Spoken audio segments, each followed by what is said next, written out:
And welcome to the SpartanMag.com VCast. Jim Comparoni, Paul Konyndyk, Indianapolis, Indiana, Lucas Oil Stadium. Excited for another college football season. Michigan State, Spartans, getting ready for the next season. It's going to be interesting for sure. This end zone, Paul Konyndyk, 10 years ago, 2013, Jeremy Langford put away the Ohio State Buckeyes Big Ten championship game. I was trying to remember which end zone it was. The other end zone back there is where L.J. Scott punched it in on fourth down against Iowa to go to the college football playoff. That was the 2013 game was amazing because that's like the most physical game I've ever seen, or one of them. Against Ohio State or Iowa? The Ohio State game, because there's such elite athletes on both those teams, and they were just playing for keeps. But the L.J. Scott, that drive, having like gone down from the press box to get down to the field, and by the time we got down there, it was right at the end of that drive. And you went down there right there. The last time I saw you in the press box, you were going down there to film the field level thing in case there was a dramatic ending and so forth. So when you went down there, I think there was about 6 minutes to go, and Iowa was winning, I think. When you left, I was like, well, Paul, we might be writing about a lot. I didn't say this to you, but I'm thinking probably going to write about a it's a good chance we're going to write about a loss. And as you left, that 16-play drive or whatever it was started, shovel pass and all those things. And, Michigan State's football history, a big chapter was written during those few minutes. I just felt like they had, going that game, I just felt like that at some point they were going to break through against Iowa. And Iowa was good. And Iowa didn't have much for the bowl game after that, but Michigan State continued to roll, and those were storybook years in the Mark D'Antonio era for sure. Heading into year number 4 of the Mel Tucker era, Michigan State last year 5-7, a disappointment. A lot of reasons why. The year before that, huge surprise, 11-2, finished number 9 in the country, won the Chick-fil-A Bowl, beat Michigan 2 straight years, all those things. Now Michigan's being boasted this year as and rightly and for good reason, the preseason pick to win the Big Ten. The preseason pickers have been wrong 2 straight years, picking Ohio State. So now Michigan's going to be strong, no question about it. They'll be without Jim Harbaugh for 4 games. He's lying to the NCAA, which 10 years ago get you fired, but they just get you a month off in September. It could hurt Michigan a little bit in terms of team development. I said back during the COVID year when Michigan State's basketball team went 2 weeks without Tom Izzo, it hurt the team development. You need the head coach having those sets of eyes on things, and it's a number of coaches that won't be there. They'll win those games, but I'm wondering if that might hurt their development heading into the middle parts of the season when they face Michigan State. Yeah, and for Michigan State, that's what it's all about down here. It's last year was like so much like hype with Michigan State. They've arrived. They're coming off the 11-win season. Now this feels like one of those D'Antonio years. I'm not saying that Michigan State's going to have a huge turnaround year, but it feels like one of those D'Antonio years where they had, after a hype, they took a step back. Everyone wrote them off, and they had some pieces and got some stuff done. And I feel like I think Michigan State has enough pieces on this roster and enough key places to get it done. In terms of what I mean by get it done is to exceed expectations. Like expectations, I think would be to be a similar season to what it was last year. Given that's the what schedule. Vegas thinks. So like when I mean exceed expectations, I'm talking 7-5 or 8-win season. And 6-6 would exceed Vegas expectations. Well, I don't care about Vegas. I'm just talking about my expectations, and I expect I expect them to I think we did this earlier in the story over the summer. I expect them to outperform those Vegas expectations and get 7 wins. Now, I think that they could, that's a lot to ask. That'd be a good That's season. a lot to ask given what the schedule they have. But I do think that they've got some pieces, and I don't think it's like I said this to you in the car ride home. Like everyone looks at quarterback, they look at receivers and those kind of things, and what it comes down to is can you stop the run? Can you get after the quarterback, and can you run the football? And I feel like Michigan State is better positioned this year to do some of those things with the personnel that they have than they were last year. Front 7-wise, I thought Michigan State's defensive line, barring injuries, was going to be pretty good last year. Now, they had a whole bunch of injuries, and they had a whole bunch of attrition with the off seasons or the tunnel incident at Michigan. So you've got a front 7 that's deeper. You got I don't care about the guys they brought in except for Jalen Sammy, but I do think having a couple 300-pounders around in case that things go south, and you get a guy like Simeon Barrow hurt or something like that, it helps. Michigan State's they should be able to rotate Barrow out more. They should. He's going to be good, right? But still okay. Last year I thought they had some guys. I thought they could rotate some guys, but they ended up playing 3 guys the entire season, essentially. And you can't really do that, especially at defensive tackle. But I think the addition of Jalen Sammy is big. I think Derek Harmon and Simeon Barrow have a chance to be really, really good this year. I thought that last year as well. And I think Maverick Hansen continues, in my opinion, to be the most undervalued player, one of the interior linemen in the Big Ten. And so those are good things. And Cal Halliday coming back at linebacker, having Aaron Brule and Jacoby Windman back with a year of experience in that system and confidence. And just talking to Cal Halliday today, talked about he feels like those guys are really tight. He's friends with all those linebackers. He's really close to those guys. And so I think, you put those two together, the front 7, and then you get a whole bunch of guys in the back end. And I'm not going to say a word about what I think is going to happen back there because I don't know. But I think if you got a good front 7, it gives you a chance. And then we'll see how good Jim Salgado is and see, and see how he works with Harlan Barnett. I think there's promise there. But the big thing to me is the front 7. I thought it was interesting today that Mel Tucker mentioned in terms of not just the front 7, but saying that they upgraded their coaching staff. Is that what he said? And he didn't say those exact words, but he said we got better as a coaching staff. So I think. I point to that and I say Dyron Reynolds right there, And I think Mel Tucker about himself too. Mel Tucker is self-aware, right? And he tried to be cornerbacks coach last year to bring in BT Jordan, think outside the box. He thought they could recruit to Brandon Jordan's ability to teach pass rush. That didn't quite work out great. I'm not sure Brandon Jordan was cut out for the entire scope of being a college assistant, right, including recruiting and all those things. So he moves out. But in order to bring him in, Tucker coached corners last year, and he wanted to have a hands-on approach to improving the defensive backfield. Neither one of those things turned out that well. Being self-aware, he removed himself from that responsibility. Last year, he made the comment that the pass defense was terrible and couldn't get any worse. And then he joked around today that he made it worse by being the corners coach. Self-aware, self-deprecating there to an extent. Bottom line is, took himself out, brought Salgado in, who we've talked about before. I've heard some real good things about him from people, outside the program. Well, one of which I didn't hear it directly, but someone that I know spoke with Jarrell Worthy. Jarrell Worthy's a Michigan State Spartan. He's a Spartan dog. All those things. Jarrell was with him in the NFL at some point, and Salgado was on the coaching staff, and Worthy is really impressed with him, thinks he's going to do well. And I spoke with someone else who knows someone who's an assistant coach at the Division I level who's been around him, who's not a Michigan State guy, who says he's going to do real well. And in Michigan State, you're going to need that if you're Michigan State. What do we count, 5 straight years with a different cornerbacks coach for 5 straight years? Now, I realize the corners that are playing now weren't here 5 years ago, but D'Antonio used to talk about the importance of continuity, and they've not had that at the corner position. Now they've got young corners with some talent, but the good news is they've got a real good front 7 in front of them, which can help bring them along a little bit. But there's some talent back there with Malik Spencer and Mangum and Dylan Tatum, and you have Brantley still over there at the corner position, and Cole Corey and Ade Willie. Those guys haven't been on the field a lot. I say Cole Corey's the guy from Howell, right? Caleb Coley from Florida, right? That's his name? Yeah, Caleb Coley. Cole Corey got in trouble. Cole Corey was the guy from Howell 10, 15 years ago. My bad. I've been getting those guys mixed up. It was just a matter of time. Yeah. Malik Hall and Malik. I don't know. I used to get Benny Malik Fowler. Spencer? No. I used to get. Which ones I get mixed up. It was a matter of time before I got Cole Corey wrong. I'm not saying anything because I do the same thing all the time. So.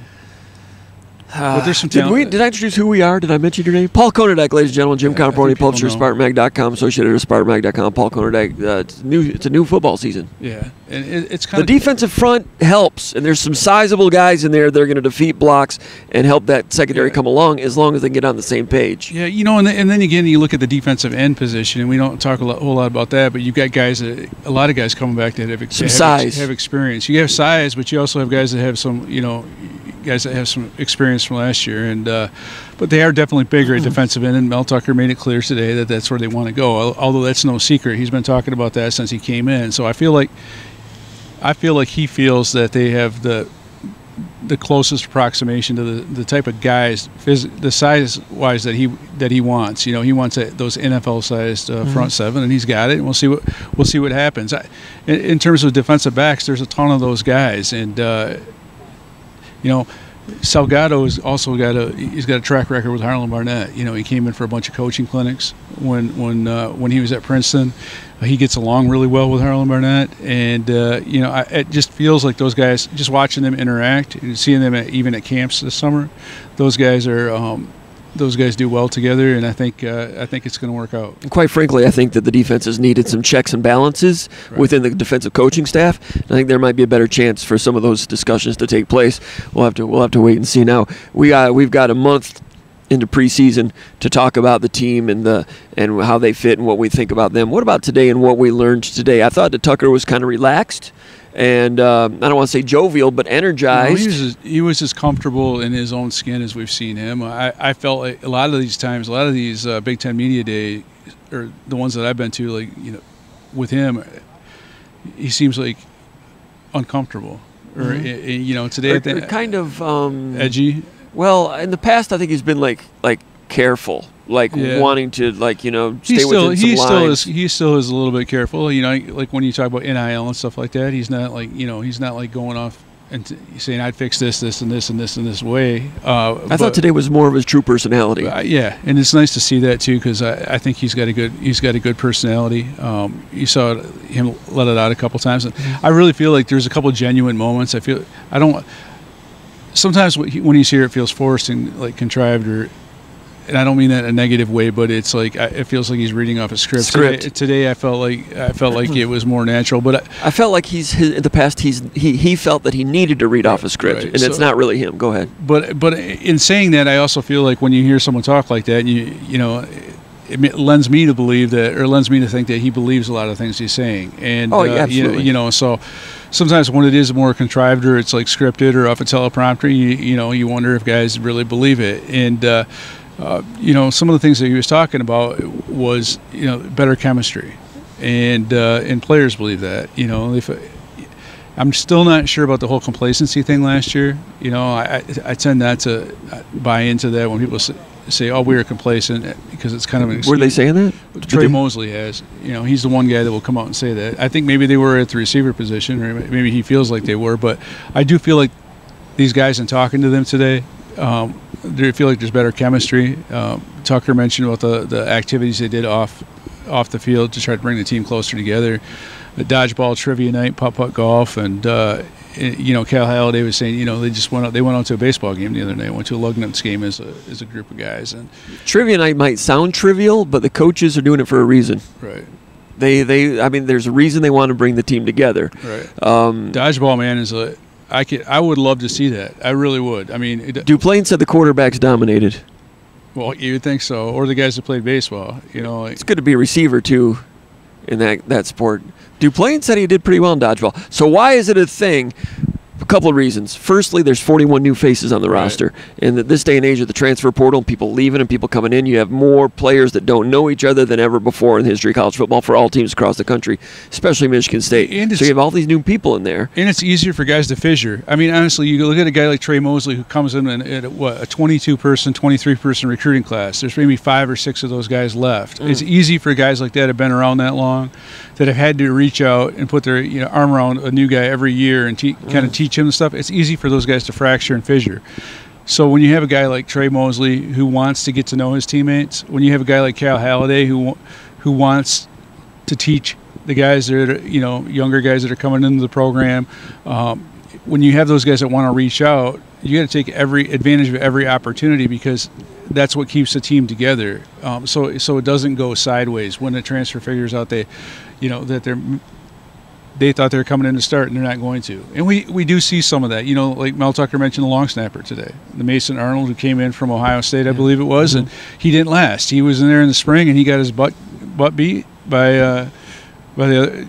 Hank Pepper is around and he's healthy. He was a good long snapper, and that didn't. He knew he wasn't going to start. That didn't last, and so you got to keep guys engaged. You got to keep guys like in the fold, and I don't put too much stock into culture with football and sports being as mercenary as they are, but you have to have older guys that are willing to accept people that are coming into the program. You talk to players, they talk that team bonding thing's a big deal. Like past players, they talk about you need togetherness. I was talking to a former player saying that you need captains really to bring everybody together, because if things go a little sideways, it'll splinter like you're talking about. Right. So that's why coaches spend time on it.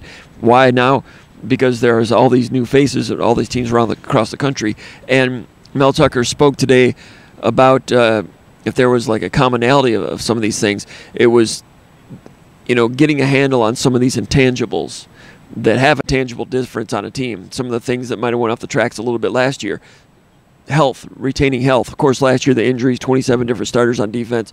So they've taken strides in the spring and off season to try to go into the fall more fresh and for injury prevention. Now, if you're doing something different in that regard, then you got to keep an eye on toughness and make sure that doesn't suffer. So we'll have to see. But they, a couple of years ago, or maybe even last year, talking about it was a real physical off season, and then maybe they were worn out. I don't know. But J.D. Duplain says that they are fresh, and he can't wait to put the pads on. We'll see what that means 5, 6, 7 weeks from now. But trying to prevent injury, trying to nurture and bring along team chemistry, and even something that might seem as small as having the locker rooms open now. Over at the football building. Yeah. They're going to be open in 3 or 4 weeks. Last year, Michigan State was rebuilding the football building, so the players after practice during preseason camp and all season would go to practice, and then they would walk to the stadium and change in the stadium locker rooms at Spartan Stadium. And Mel Tucker said, "Hey man, when you're a player, when you get to game day, you want to go into the stadium locker room and have it be special that you're only using that locker room, 7, 8 times a year." Right. But instead, they were using it every single day, and people were, taking scooters back and bicycles and shuttles. And he said that cut down on team bonding in the player lounge. Usually, he says, Michigan State's a program that conducts morning practices, and he says that's an important time after a morning practice, depending on when players have classes. A lot of the players hang around in the building for an hour, 2 hours before practice. That's vital for team building. Now, those of us that are in the media or fans may not understand that the team is a one-celled animal and how important that bonding is.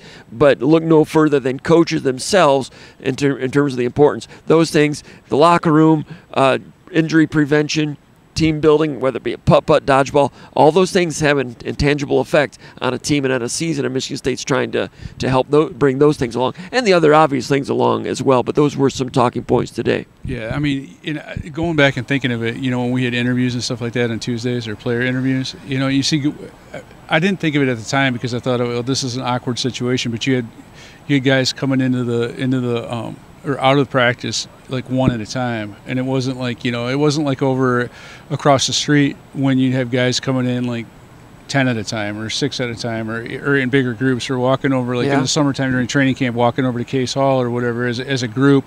It's splintered. It's not. Yeah, and it's a thing that had to happen. I mean, they had to upgrade it. It's nothing they could have done to prevent that. And everyone's got different schedules, but it's a little thing.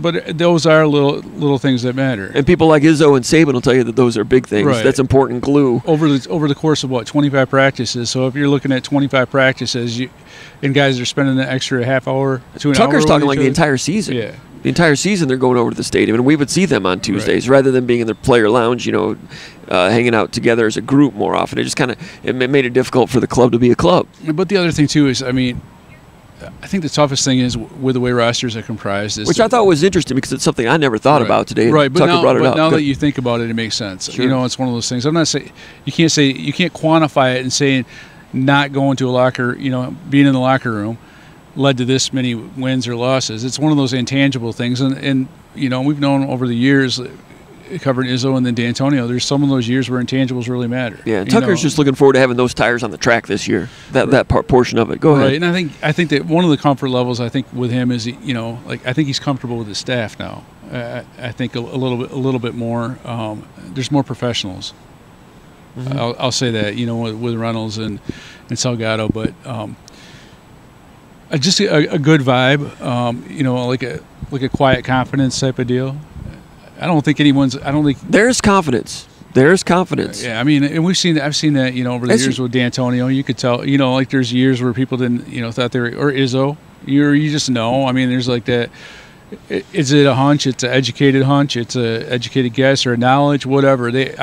they believe that they're gonna be better this year, and they have to be. And Tucker came out with some stronger statements at the beginning of his presentation today than usual. And you know what, Paul? That is consistent with what I've been hearing from sources inside the program. That was not bravado. I mean, he thinks they got some players. He thinks they got a chance to be pretty good. He wasn't just out there trying to sell. He really thinks that, and there's others in the program that think that too. I haven't seen it with my own eyes. I don't know, but they're confident. Now, he also said, he was kind of asked if he thinks this is an important swing year for the program, and he said, "I don't see it as a swing year. I see it as the next year. Right. It's a fresh year," he said, "and we are going to attack it." So resisting the idea that like this is a do or die season, it's just like this is like the next station on the train as it moves forward, and that's kind of the way I've looked at it. Whether they go 6-6, 7-5, or better, you don't want to go 5-7 again, but schedule's difficult. There's a lot of unknowns on this team. We'll talk about that all month, but I kind of feel like they're building toward. It's like a 24-month thing. This next season is a checkpoint along the way. I don't think anyone really expects Michigan State. They could maybe jump up and beat Michigan. They've beaten Michigan in the past in these situations. But in terms of beating Michigan, Ohio State, Penn State in the same year like they've done in the past, and you got Washington. I don't think anyone is expecting that they're a threat to do that. But what they need to do is win the winnable games and jump up and pull a couple surprises. And I think that it's capable. But we have to wait and see what Noah Kim is all about. There's some optimism there, but we won't know that till the games begin playing. Some of the power quotes. You asked him directly about Noah Kim, so he's going to say something positive. But he did say stuff that was very positive, and it was consistent with what he was saying. Like being able to execute an offense, do what they ask him to do, and then also then talk about his athleticism and his arm talent and whatnot. But receivers like him too, and you look at a guy like Montori Foster. That's one guy that Mel Tucker mentioned. That's one guy that everyone's sleeping on because they think there's no guys that can take the top off. Well, Montori Foster's a heck of an athlete, and he's a guy that came up with Noah Kim. Like you look at a guy like Trey Mosley, who came up with Peyton Thorne. Well, Montori Foster and Noah Kim have had a team, have a chemistry coming up and throwing together.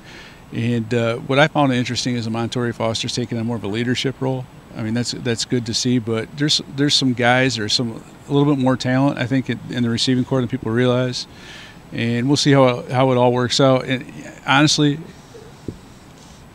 if they don't have a running game, if they can't run the football, I don't care who you got at receiver. Michigan State had Jaden Reed at receiver and Keon Coleman last year and Trey Mosley, and that's three really good receivers right there. And you got to have more than that. You got to be able to run the football. Otherwise, you're going to be playing from behind. We saw that COVID year, they couldn't run the football for obvious reasons. We saw that last year. The year that they did run the football on their terms, they were pretty dang successful. And you got to have balance. I'm not saying that you're going to run the football for as many yards as you're going to throw the football for, but you got to be able to do it when it matters. And you can't wait till the fifth game in the season to finally get it on track a little bit. And there's going to be some competition there. At left tackle, Brandon Baldwin against Penn State was not great. Had a decent season in a lot of ways, but he needs to continue to progress if he's going to hold off Keyshawn Blackstock. And Ethan Boyd is putting a lot of pressure on Spencer Brown over at right tackle. I was talking to Kapilovic a couple of weeks ago, and he expects both second-string offensive tackles to get on the field, and that competition is going to be ongoing. Baldwin needs to continue to improve. And we've talked before about the importance of tight end blocking. And last year they did not have reliable tight end blocking. And in a lot of instances, it doesn't matter how good your offensive line is, down in and down out, if a tight end is missing a block to screw up a play. Right. So Barker's moved on. Tyler Hunt's graduated. Malik Carr, it's time for him to block well. Who's second string behind Malik Carr? I've asked some people inside the program, and no one's really saying. No one really knows. There's competition there. There's some bodies there, but there aren't any proven guys. But they need some blocking there. I think Jalen Franklin, the transfer from Wisconsin, has a chance to be a good, solid, competent blocker, and they need that. They need a Garrett Selleck type blocker. They haven't had one of those in a long time. Since Andrew Gleichert, there hasn't been a plus blocker at Michigan State playing the tight end position. I don't know about that. I don't even know if Gleichert was a plus blocker. He was better than anybody they've had blocking since he's been there. Who's blocked better than him? Well, who hasn't? Barker. Barker. I don't want to rip on guys, but they haven't had a really good blocking tight end for a long time. going back to like even at the tail end of the D'Antonio era, it wasn't good. I do think that Malik Carr has a chance to be a good one. You know, I think he's got the size. You know, can he do it? I think he probably can. They got to get it done this year. Yeah, and it's a big question mark there. And the run game, I mean, tight end's a big question mark. There are other question marks.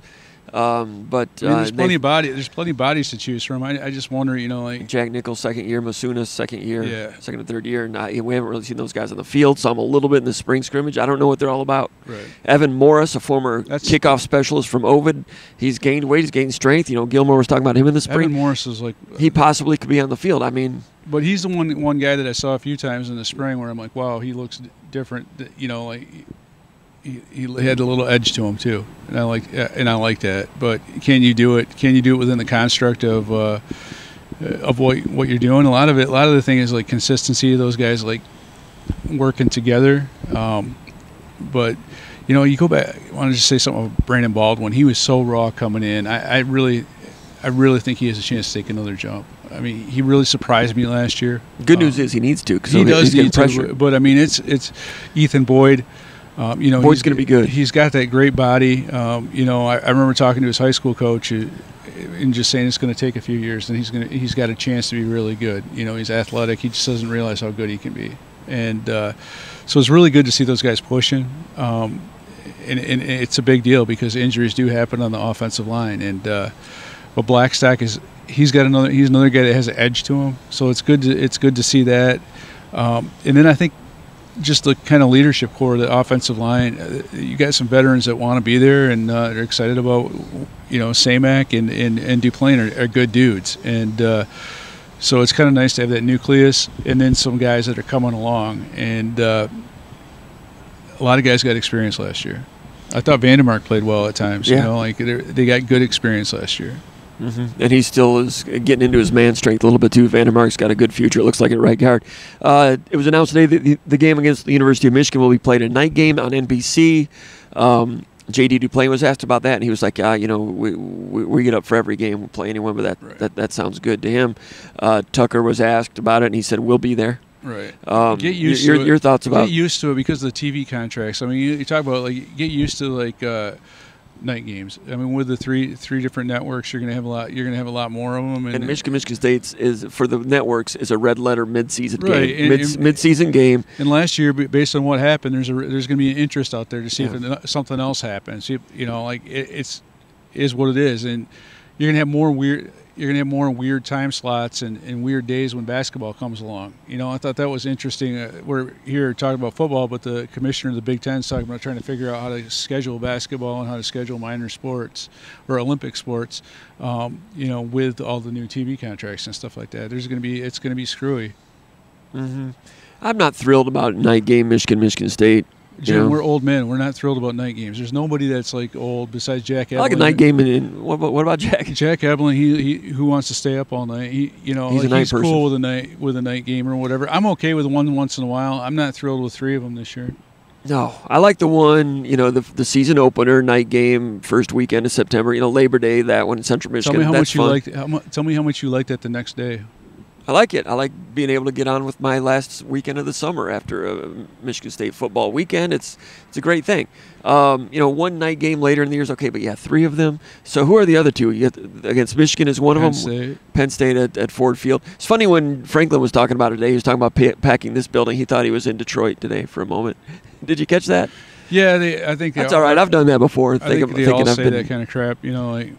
He said, "We're going to pack this place." He thought this maybe was Maybe that was his, you know, wink and nudge to saying that they're going to be in the Big Ten championship this year. He was talking about the Michigan State Penn State game. J.D. Duplain was asked about the Penn State game and when he heard about it, what his reaction was, and he smiled and he seemed very genuine to me. He said he was excited. He thinks it's going to be a great experience. He's pumped up about it.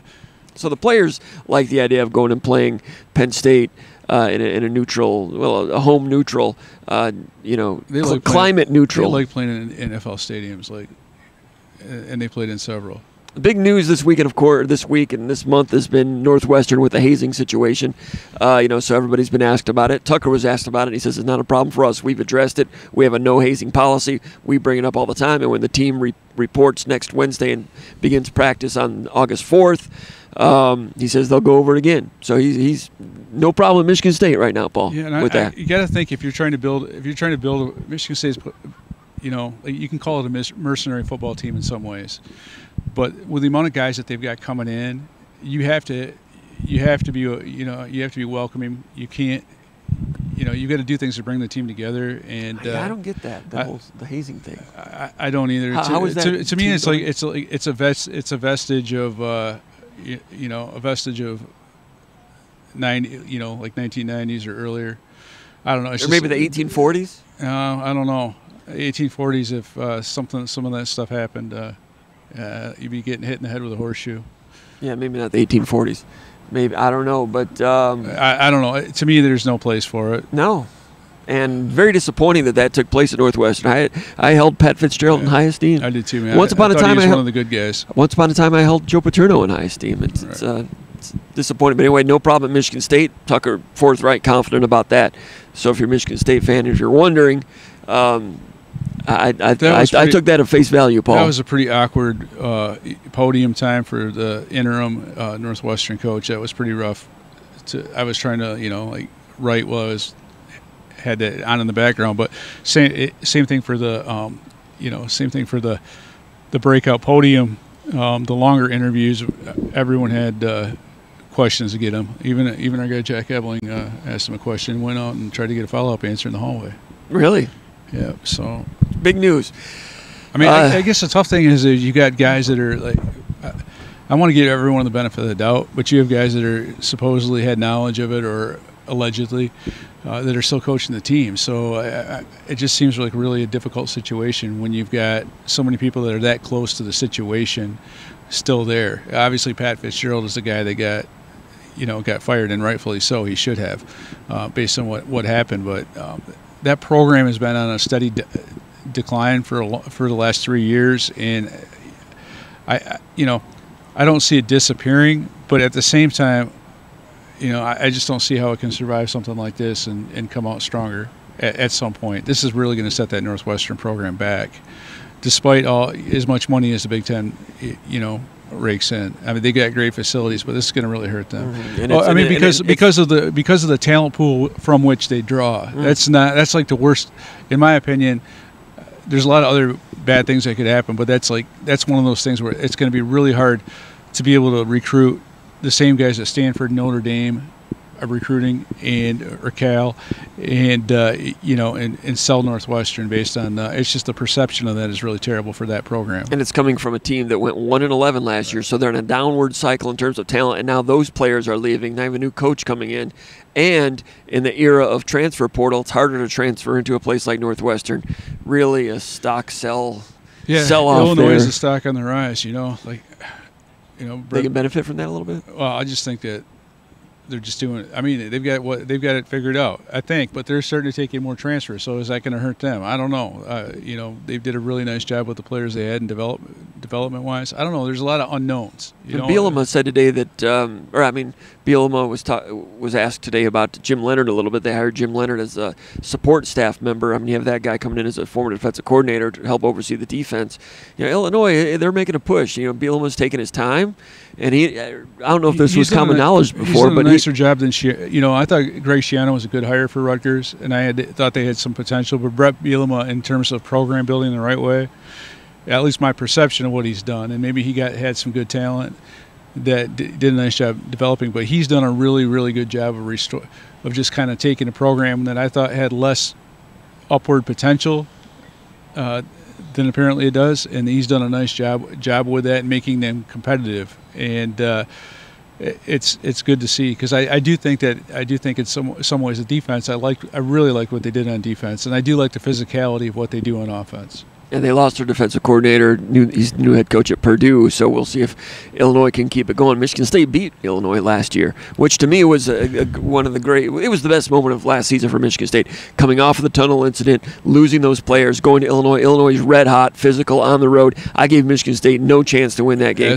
and they came out and they played spirited. They played together. They had a new scheme, and they just played excellent football. Now they screwed up some decisions late in the game that were kind of radically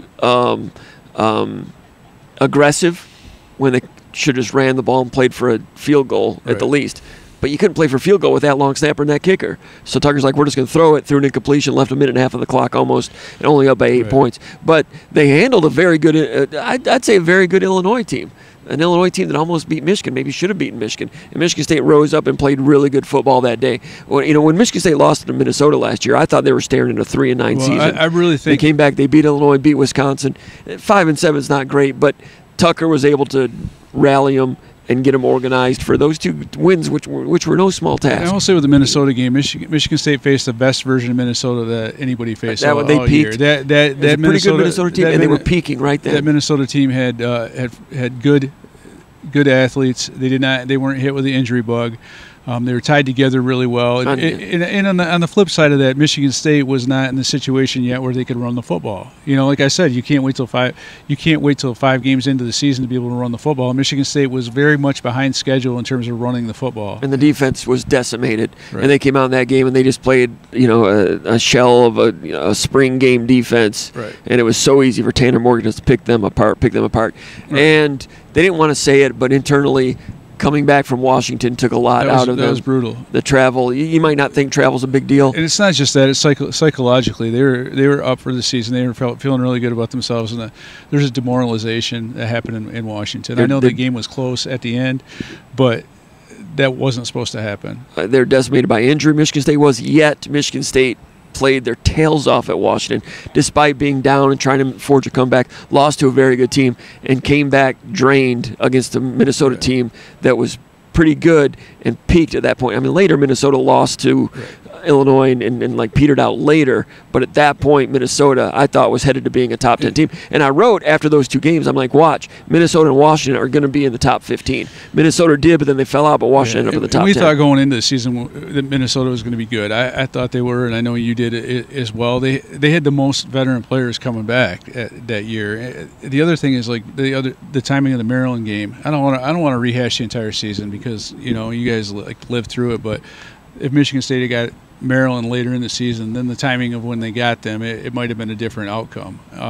There's a lot of reasons why Michigan State wasn't good last year. But they got to take steps forward. It's going to start. Front 7 on the defense has got to be better. Has got to be able to stop the run, but also pressure consistently. And then you got to be able to run the football and take pressure off your quarterback.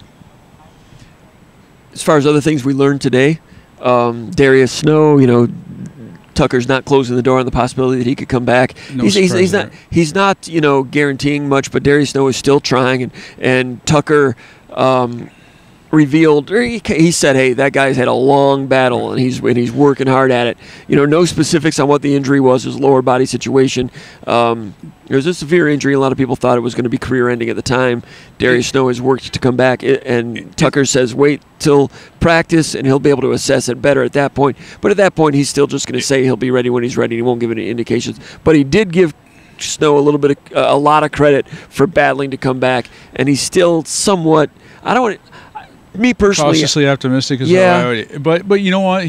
There's some injuries like an ACL tear that's an 8-month injury. You're going to be like, if you do everything right, don't have any setbacks, you're going to be on the field and you're going to be well conditioned and it's going to be fine. But then there's other injuries that you have, like if it's compounded, if it's multiple type things, there's a handful of those. Or if it's uncommon. Yeah. Like going back to basketball, do you remember when Adam Wolf had that severe hamstring tear? Right. You would never think that was career-ending. Or some sort of freaky foot injuries. Not your standard type of foot injuries. There's some injuries that are like 2-year injuries or 18-month injuries, and this to me, it strikes me as one of those kind of injuries. He's such a good person. He's such a good football player.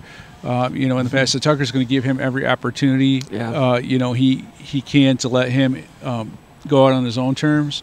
But to me, this kind of feels like, I wouldn't even say cautiously optimistic in terms of, it would be like a surprise to me if he made it back. But Darius Snow has the personality, the perseverance, the outlook on life to make a push for it. But that doesn't mean he's going to be the same person he was in the past. Like I think of a guy like Ed Davis, who had a tough injury and never quite came back from it. That's right. But there's been lots of guys like that over the years. But you want to let Darius Snow go out on his terms.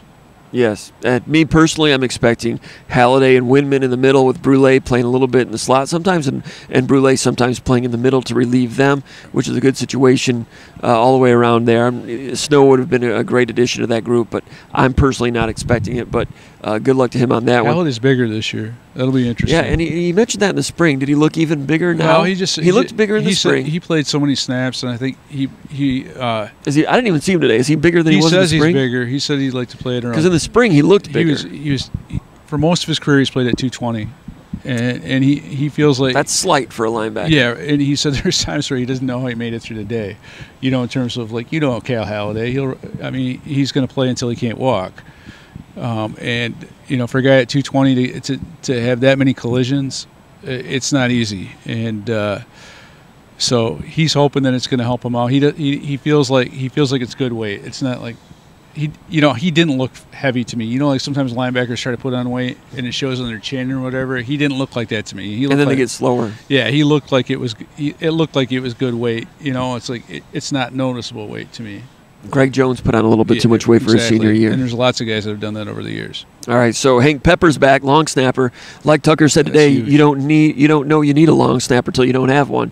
And last year, I'm going to put a dent in their upset bid at Michigan.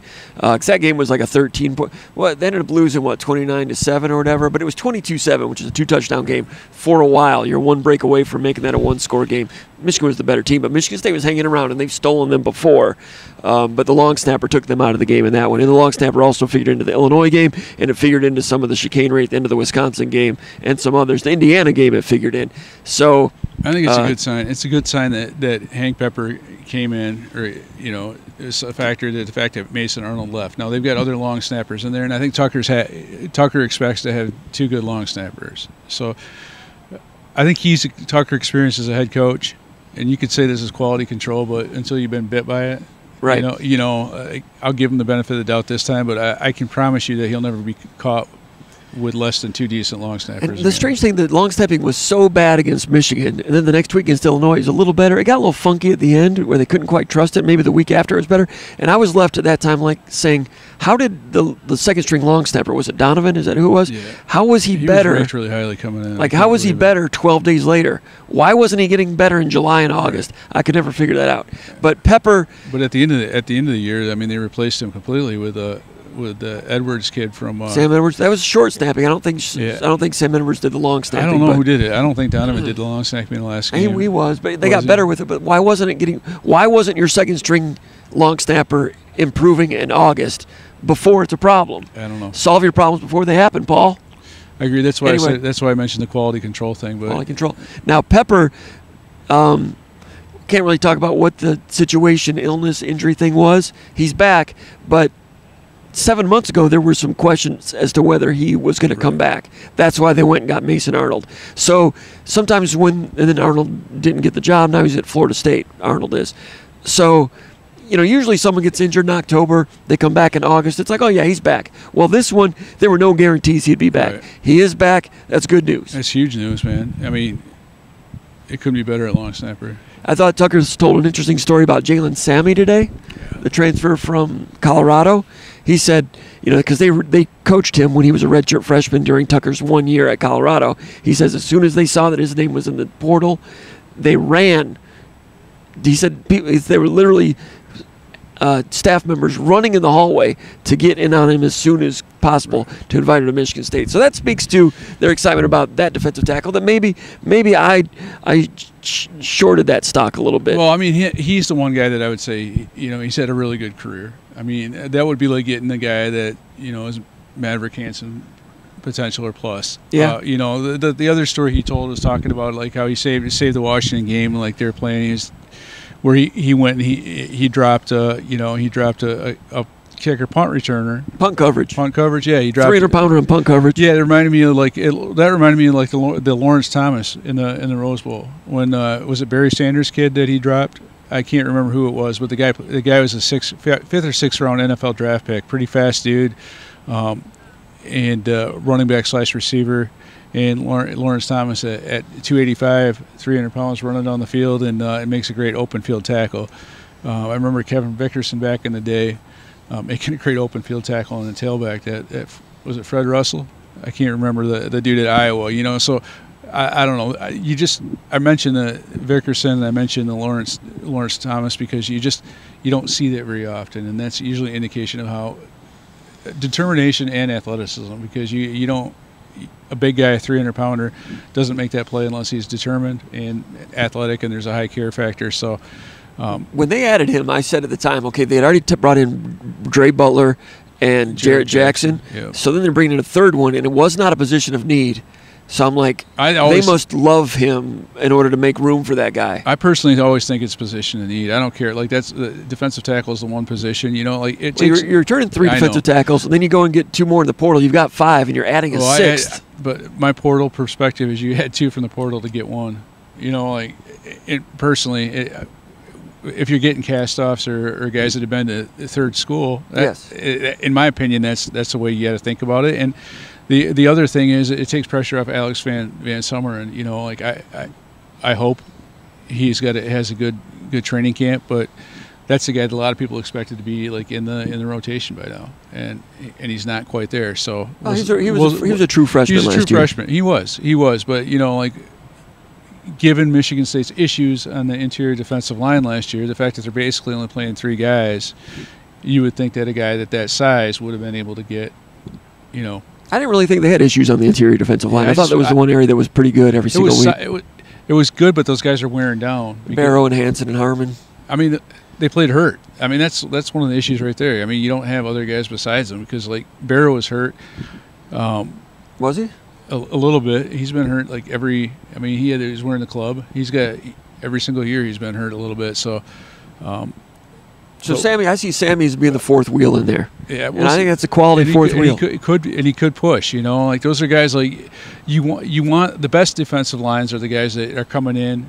You know, I think Naquan Jones and Raekwon Williams and those kind of guys are like they come in and there's really no noticeable drop off where you're not like, oh, hey, you got to get this guy below and get him back in there because it's, you know, you want guys that can stop the run. And interesting to see if they can do that, but I know people are excited about Jarrett Jackson being 6'6", 10 coming from Florida State. Yeah, I mean, maybe he'll prove me wrong, but I'm just thinking he's not quite in the level of those 4. Maybe he'll prove me wrong. I don't know.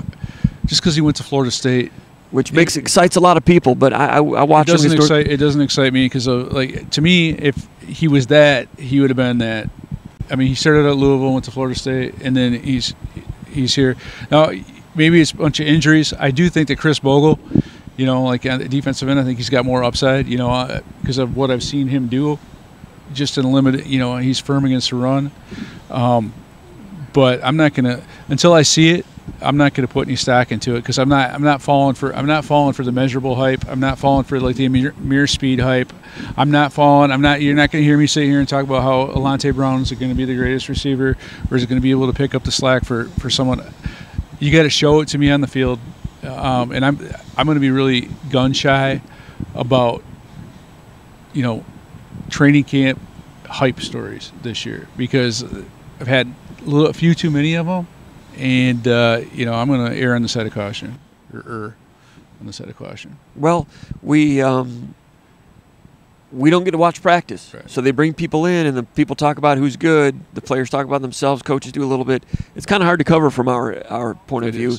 That's why we try to keep it real by going over the things that are available to us to rewatch some of the things that we've seen. But I am going to go back and watch Florida State against North Carolina State, to watch Jarrett Jackson. Because it's real easy to sell the Kool-Aid, Paul. Yeah. We got a 600-pound defensive tackle from Florida State. He's going to be great. Hey, but just let me put it this way. Nothing against Jarrett Jackson. I'm just trying to not sell Kool-Aid. Dre Butler. Here's the thing. A lot of these guys that came from Florida State. Kool-Aid free zone, Paul. A lot of these guys that came before the transfer portal, when Michigan State played FCS teams from down south, Jacksonville State, when they came up here, they had 4 or 5 guys from SEC teams that were like highly ranked, 300-pound type defensive tackles, and they didn't turn out to be very good. I'm not saying that you can't get something out of those guys. I'm not saying you don't need 300-pounders, because you do, and they're hard to find. But to me, those are back into the rotation guys or reserves until I see different.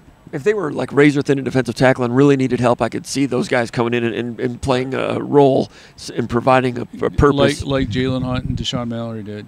Right. All right, so we'll wrap it up, Paul. I appreciate your time. Anything else? No. Paul Konyndyk, Jim Comparoni. You've been watching the VCast. We'll be covering these Michigan State Spartans all year long. SpartanMag.com. If you're not a subscriber, go over there, become one. We'd love to have you over at SpartanMag.com. Subscribe to SpartanMag.com for wall-to-wall coverage, keeping it real with credible reporting for decades and decades. Konyndyk, Comparoni. You've been watching the VCast from Lucas Oil Stadium in Indianapolis with the Spartans for SpartanMag.com.